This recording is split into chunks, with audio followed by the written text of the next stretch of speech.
हंसना जितना आसान है, हंसाना किसी को भी उतना ही मुश्किल है। जी बिल्कुल, और मुश्किल तो खास तौर से तब है कि जब आप पूरे समाज के सामने खड़े हों और समाज में से ही किसी को उठाकर उसको समाज के आईने की तरह पेश करें। जी हाँ, बात है थिएटर की। डेफिनेटली। और अगर हास्य के साथ तंज मिला दिया जाए तो व्यंग्य बनता है। हास्य प्लस तंज इज इक्वल टू व्यंग्य। जी बिल्कुल, we can have this equation.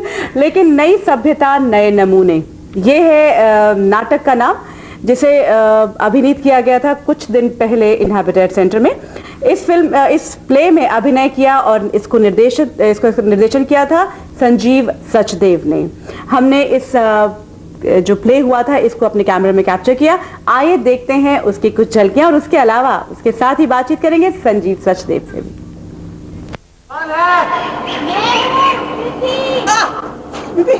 अरे बाप रे, ये स्मृति सुबह सुबह कहां से आ गई यार? मैं तो तंग आ गया इससे प्रेम का नाटक करते करते। चाय भी नहीं पीने दी। ओहो, उठो, तुम थोड़ी देर तक संभालो, तब तक मैं जरा मेकअप करके आता हूँ। देखना जरा संभल के। हाँ आया। इधर कहाँ, उधर जाइए, जल्दी से मेकअप कीजिए। और हाँ, 2 साल से आपके साथ हूँ, घास नहीं खो दिया, तब तक मैं संभाल लूंगा। जल्दी आइए, ठीक है? बस जरा संभल के। हाँ ठीक है, ठीक है।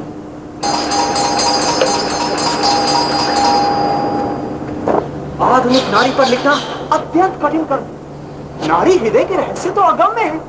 कहा भी तो है, पुरुषस्य भाग्यम स्त्री चरित्र। तुम कितने महान हो कृष्ण। अभी तो नहीं, मगर तुम्हारा प्रेम मुझे अवश्य महान बना देगा।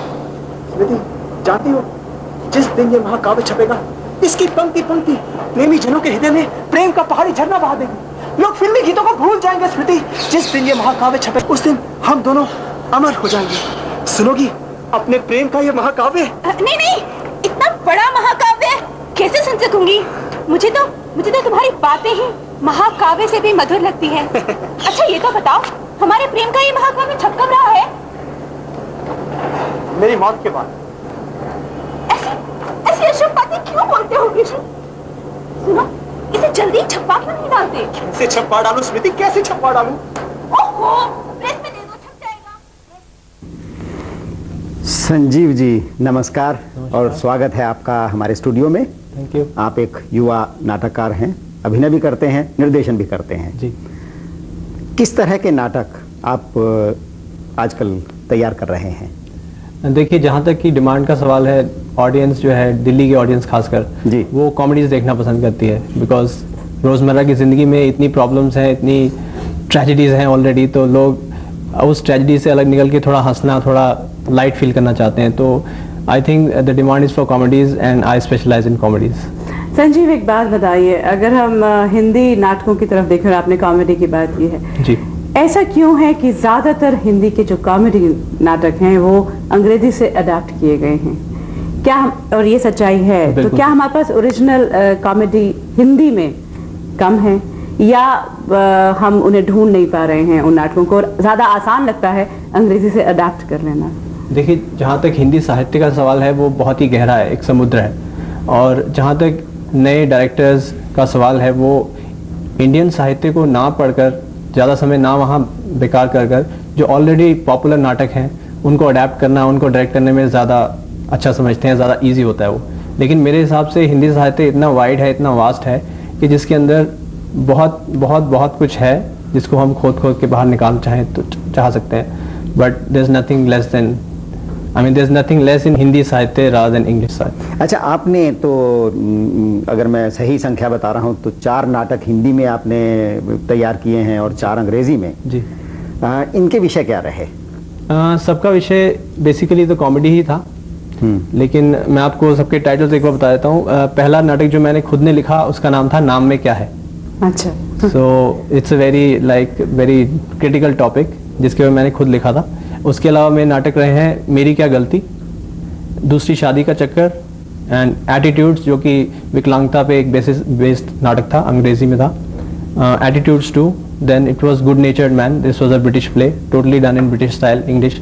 तो मेरे हिसाब से मैं ये नहीं समझता कि लैंग्वेज एक बैरियर होना चाहिए एक अच्छे आर्टिस्ट के लिए। तो इंग्लिश में भी हमने उतनी ही प्लेस किए जितनी हिंदी में। और फिर जो लेटेस्ट नाटक है उसका वो तो आप जानती हैं, नई सभ्यता नए नमूने। संजीव, अब हम थोड़े इकोनॉमिक्स पर आते हैं जो कि विजय जी का विषय होता है, लेकिन इस बार मैंने वो विषय चुन लिया है। और एक कहा जाए कि एक स्ट्रगलिंग आर्टिस्ट और स्ट्रगलिंग डायरेक्टर थिएटर के लिए दिल्ली में इकोनॉमिकली कितना वायबल है और कितना मुश्किल? देखिए, जहाँ तक इकोनॉमिक्स का सवाल है, I've also done my MBA from Australia, so I'm very well aware of all the economics behind the scenes. But I think जितने नाटक मैंने किए हैं आज तक मुझे प्रॉफिट नहीं हुआ किसी में. एंड फाइनेंस का सवाल है तो देखा जाए तो मैं खुद फाइनेंस करता हूँ या फ्रेंड से या कोई जानकारी से थोड़ा पैसा वैसा लेके हम चलाते हैं किस तरह थिएटर को. But as a business I don't think it is viable unless more audience comes to the theaters. Like in Bombay, it is totally a commercial thing. वहाँ पे आप चाहें तो एक नया नाटक प्रोड्यूस करना चाहें तो आपको प्रोड्यूसर्स मिल जाएंगे आसानी से. बट दिल्ली में अभी वो उतना पॉपुलर नहीं है थिएटर, जो कि मैं चाहता हूँ, आशा करता हूँ कि दिल्ली की ऑडियंस जो है वो थिएटर्स देखने आए और हमको बढ़ावा मिले, आपको हम ज़्यादा एंटरटेन कर पाएं. Sanjeev, I would like to ask you here one question कि कहीं कहीं कुछ ये कारण तो नहीं कि हमारा जो थिएटर, जो दिल्ली का थिएटर है, या तो हम अपने ऑडियंस को पूरी तरह से एजुकेट नहीं कर पा रहे हैं, या हमारा जो अभी गहराई होनी चाहिए थिएटर में, जो परिपक्वता होनी चाहिए, परफेक्शन होनी चाहिए थिएटर में, वो कहीं हम भी लैक कर रहे हैं? बिल्कुल नहीं, ये तो ऐसी फील्ड है, इसमें तो like a person is learning his whole life, you can not be perfect ever. But मेरे हिसाब से देखा जाए तो अगर थोड़ी मेहनत करके लोग अगर अच्छी चीज़ बनाएं तो ऑडियंस देखना पसंद करती है. ऐसी बात नहीं है कि दिल्ली में ऑडियंस नहीं है, but it is not so much कि उसको इकोनॉमिकली वायबल बिजनेस बनाया जा सके. जहाँ तक नए भरते हुए कलाकार हैं, जो भी मेरे पास नए सीखने आते हैं एक्टिंग वगैरह, सो वो यही कहते हैं कि भाई हमको कितना पैसा मिलेगा इस शो करने का. बट आई से यू हैव टू पे, आई विल नॉट पे यू. सो इट्स लाइक नहीं, लेकिन सवाल ये है साहब कि अगर ये परोपकार वाला किस्सा रहा जी, कि हर कोई परोपकार के लिए आएगा, आप भी परोपकार के लिए नाटक बनाएंगे और घर की रोटी चलाने के लिए कुछ और करेंगे, आपके जो कलाकार हैं वो भी आकर मुफ्त में काम करेंगे या कुछ चंदा देंगे आपको, तो नाटक का होगा क्या? जब तक ये कॉमर्शियली वायबल ना हुआ तो लगता है कि बात नहीं बनेगी. आप हिस्ट्री उठा के देख लीजिए थिएटर की. थिएटर हमेशा से ही एक समाज सेवा का भाव से ही किया जाता है, जो कि आजकल भी हो रहा है. But there are certain people who are doing it on a large scale, ज़्यादा पैसा लगा के बड़े शोज करते हैं, तो उनके लिए शायद ये वायबल हो जाता हो.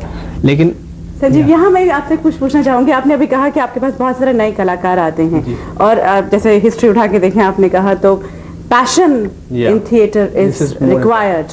But don't you think the passion is turning into fashion? Very right. Passion भी बनता जा रहा है थिएटर करना आजकल. बिल्कुल. लेकिन देखा जाए तो थिएटर एक ऐसी फील्ड है जिसमें आपको पर्सनल ग्रोथ बहुत होती है. चाहे आपको कुछ पैसा मिले ना मिले, लेकिन उसको करने में इतनी सेटिस्फैक्शन है, इतनी पर्सनल ग्रोथ है, you become a better human being, you learn so much about humans, human psychology and all that. पर उतनी कमिटमेंट है, वही मैं बात कर रही हूं. Commitment is lacking. Commitment is lacking. Everybody wants to become a star, but nobody wants to work hard. So that is the bottom line. Everybody wants glamour, everybody wants शोहरत, लेकिन उसके लिए मेहनत करने को बहुत कम लोग तैयार. अच्छा, अभी आपने एक सवाल, एक मुद्दा उठाया था कि नाटक का काम जो है वो समाज के लिए कुछ उपयोगी होना है. पर सवाल ये है कि क्या समाज के लिए नाटक उपयोगी भी हो और उसके साथ साथ एंटरटेनिंग भी हो? बिल्कुल. तो ये एक चुनौती है. अगर नाटक एंटरटेनिंग होगा तो लोग आएंगे तो पैसा मिलेगा तो नाटककार जो है वो मजबूत होगा, थिएटर मजबूत होगा. तो कहीं जो फेलियर है वो थिएटर वाली तरफ है या समाज की तरफ है? मैं तो कहूँगा दोनों तरफ से ही है, कि हमारी तरफ से भी लाइक पैसों के अभाव के कारण हम भी इतनी रेगुलरली प्लेज नहीं प्रोड्यूस कर पाते हैं, और लोग भी जो हैं वो कहीं, अगर suppose if you are going for the first time in the theatre और आपने किसी अच्छा प्ले, बाई चांस आपको अच्छा प्ले नहीं लगा, वो तो आप कभी थिएटर देखने जाएंगे नहीं. तो first impression is last impression. लेकिन ऐसी बात नहीं है, अच्छे काम करने वाले भी हैं दिल्ली में और बुरे काम करने वाले भी हैं, तो उससे इमेज का भी काफ़ी फर्क पड़ जाए. So I think as far as I am concern, I believe in quality rather than quantity. हम लाइक एक प्ले बनाते हैं 6 महीने में, लास्ट प्ले हमको 6 महीने लगे बनाने के लिए, but I am fully satisfied with its result and everything, but still I didn't make any money on it. अच्छा कनुप्रिया, आपको शायद मालूम होगा कि संजीव एक थिएटर संगठन जिसका नाम आकांक्षा है, वो भी चलाते हैं. तो आकांक्षा से क्या आकांक्षाएं हैं आपको? जी, आकांक्षा का तो जैसे मतलब है कि it's a wish. So it's a wish for a well balanced society, a society free of all ills like corruption, unemployment, child labor, unethical wrongs which people do. So बहुत सारी चीज़ें हैं समाज में जिसके ऊपर काम किया जा सकता है, और मेरे हर प्ले में किसी न किसी एक मुद्दे को टच करके उसको सुधारने की कोशिश की गई है. तो मेरे हिसाब से एंटरटेनमेंट तो है, लेकिन उसके अंदर जो एजुकेशन पीछे छुपी हुई है, that is very important for a proper theatre person. He should be more committed to educating the society, not just entertaining. अच्छा, अगर आपसे एक सवाल पूछा जाए कि अभी हमने आपसे जैसे बात सुनी कि नाटक के लिए आपको जेब से भी खर्च करना पड़ता है, आपके कलाकारों को भी करना पड़ता है, पर सवाल है ऐसी सिचुएशन आए कि जिसमें समाज भी साथ शामिल हो, सिर्फ आप ही अकेले अकेले ये लड़ाई न लड़ें, उसके लिए ये है कि नाटक को मशहूर करना होगा, लोगों को आकर्षित करना होगा. अब यहाँ बिना पक्ष लिए हुए कि आप किस तरफ हैं, ऐसा क्या क्या होना चाहिए कि नाटक मशहूर हो, लोग उसमें शामिल हों और थिएटर करने वालों की भी जेब इतनी गर्म रहे कि वो नए नाटक करके राजी हो? देखिए, मैंने जैसा कि पहले कहा कि लाइक इन बॉम्बे में थिएटर और मीडिया की इतनी ज़्यादा बोलबाला है कि इट्स लाइक एवरीडे जॉब. जैसे ही शाम को लोग ऑफिस से आते हैं तो कहते हैं आप कहाँ जाना है, चलो थिएटर देखने चलें. सो वहाँ है. और आप भी मैडम जानती हैं, you are also a theatre person. आपका भी जो नया प्ले है राधा रोजी रुखसाना, वही मैंने देखा है. सो आप भी जानते होंगे जो कुछ मैं कह रहा हूँ, you will also agree with it, कि वहाँ पे इट्स अ कल्चर. तो जो कल्चर दिल्ली में नहीं है, उसके अंदर I think media can play a very big role in educating the masses कि थिएटर क्या है. लाइक पिक्चरों में तो वही फॉर्मूला है, एक हीरो है, एक हीरोइन है, एक विलन है, एंड में उनकी शादी होनी है हीरो हीरोइन की. लेकिन थिएटर में every play will have a different topic, every play will have something concrete for you to learn to educate yourself. और मेरे हिसाब से बच्चों के लिए तो बहुत ही ज़रूरी है ये चीज़ कि अगर स्कूल में जैसे रेगुलर क्लासेस के तौर पे अगर थिएटर सब्जेक्ट उनको पढ़ाया जाए तो मेरे हिसाब से उनकी पर्सनैलिटी डेवलपमेंट में बहुत फ़र्क आता है. They become a better human being. Sanjeev, हमने आपसे बहुत सारी बातचीत की, लेकिन हम चलने से पहले आपसे एक गुजारिश जरूर करेंगे और हमारे सारे दर्शक भी वेट करेंगे. अपना जो नई सभ्यता नए नमूने, उसमें आपने एक्ट भी किया है, तो हमें कुछ एक छोटा सा परफॉर्म करके दिखा दीजिए. एक डायलॉग या एक दो डायलॉग. ओके. लास्ट का डायलॉग बहुत ही ड्रामेटिक है, तो I think I just say एक डायलॉग लास्ट का. आखिरी में क्या होता है कि जो प्रोटैगनिस्ट है वो पूरे प्ले में लोगों को बेवकूफ़ बनाता रहता है, उनसे पैसे ऐंठता रहता है, तो लास्ट में जाके लोग उसको इल्ज़ाम लगाते हैं कि जो तूने किया वो गलत है, लेकिन he is right in his own way. आज की सोसाइटी जो डिमांड करती है, he is become like that. सो उसको अपने आप को एक्सप्रेस करता है वो. नीति का नाम मत लो बुलबुल, इस शब्द से मुझे बेहद नफरत है. नैतिकता का थोथा आदर्श केवल एक शब्द जंजाल है, दूसरों को उपदेश देने के लिए बहुत अच्छा साधन है, गरीबों को चूसने का एक शस्त्र है बस. और हां, जब तुम्हारे पिता घी में मिलावट करते हैं, अनाज में कंकड़ मिलाते हैं, तब कहां होती है ये नैतिकता? हां, मेरे पिता को झूठे आरोप लगाकर नौकरी से हटाया गया, तब कहां थी नैतिकता? मेरी बीमार मां ने मुझे कष्ट सहन कर मुझे पढ़ाया, मैंने ग्रेजुएट किया, वो भी फर्स्ट क्लास में. क्या फायदा हुआ? मुझे नौकरी नहीं मिली, दर दर घूमता रहा, हाथ पैर जोड़े, लेकिन मैं किसी सेठ, साहूकार, आला अफसर का भांजा भतीजा नहीं था. क्या यही मेरा दोष था? मुझे नौकरी नहीं मिली. मेरी बीमार मां ने मेरे सुखी घर के इंतजार में दम तोड़ दिया. मेरी इकलौती बहन को टीबी हो गई. कितना गिड़गिड़ाया, लेकिन सबने मुझे कुत्ते की तरह दुत्कारा. तब कहां थी नैतिकता? और तुम लोग मुझे नैतिकता सिखाते हो. अपने पिता से धोखाधड़ी कौन कर रहा है, मैं या तुम? अपने स्वार्थ के लिए उनसे रुपए ऐंठते समय कहां गई थी तुम्हारी नैतिकता? आज तुम जैसे लोगों के पैसों से मेरी बहन अच्छी हुई है, तुम्हारा उपकार नहीं भूलूंगा, लेकिन कृपया नैतिकता के नाम पर केवल शब्द मत थूको.